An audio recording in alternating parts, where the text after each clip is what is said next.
एक बार महाराष्ट्र के विख्यात संत गाडगे जी महाराज कहीं जा रहे थे।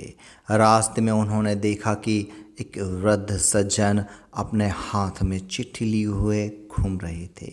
वे सबसे उसे पढ़ने का निवेदन कर रहे थे। लोग अपने अपने कामों में इतने व्यस्त थे कि वृद्ध की तरफ किसी का ध्यान ही नहीं जा रहा था। वृद्ध की ऐसी हालत देखकर गाडगे जी महाराज से नहीं रहा गया। वह उसके पास पहुंचकर उससे बातें करने लगे। वृद्ध ने उनसे भी चिट्ठी पढ़ने का अनुरोध किया। संत गाडगे जी के साथ उनके एक शिष्य भी मौजूद थे।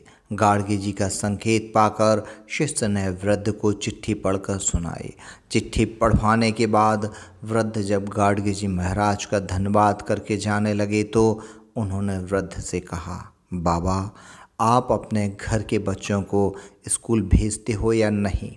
यदि आप अपने बच्चों को अभी भी नहीं पढ़ाएंगे तो उन्हें भी भविष्य में आप ही की तरह अपनी चिट्ठी पढ़वाने के लिए लोगों की मिन्नत करनी पड़ेगी, उनके हाथ पैर जोड़ने पड़ेंगे।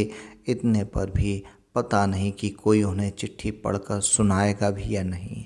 संत गाडगे जी महाराज की बात सुनकर वृद्ध अत्यंत लज्जित हुए और बोले, महाराज, आपने मेरी आंखें खोल दी और मुझे शिक्षा की अहमियत बता दी है।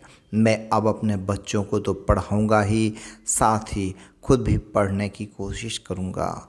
उसका जवाब सुनकर गाडगे जी बहुत खुश हुए और बोले, बाबा, आपका फैसला बिल्कुल सही है।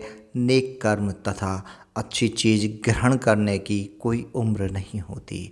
उसे किसी भी उम्र में ग्रहण किया जा सकता है। जब जागो तभी सवेरा।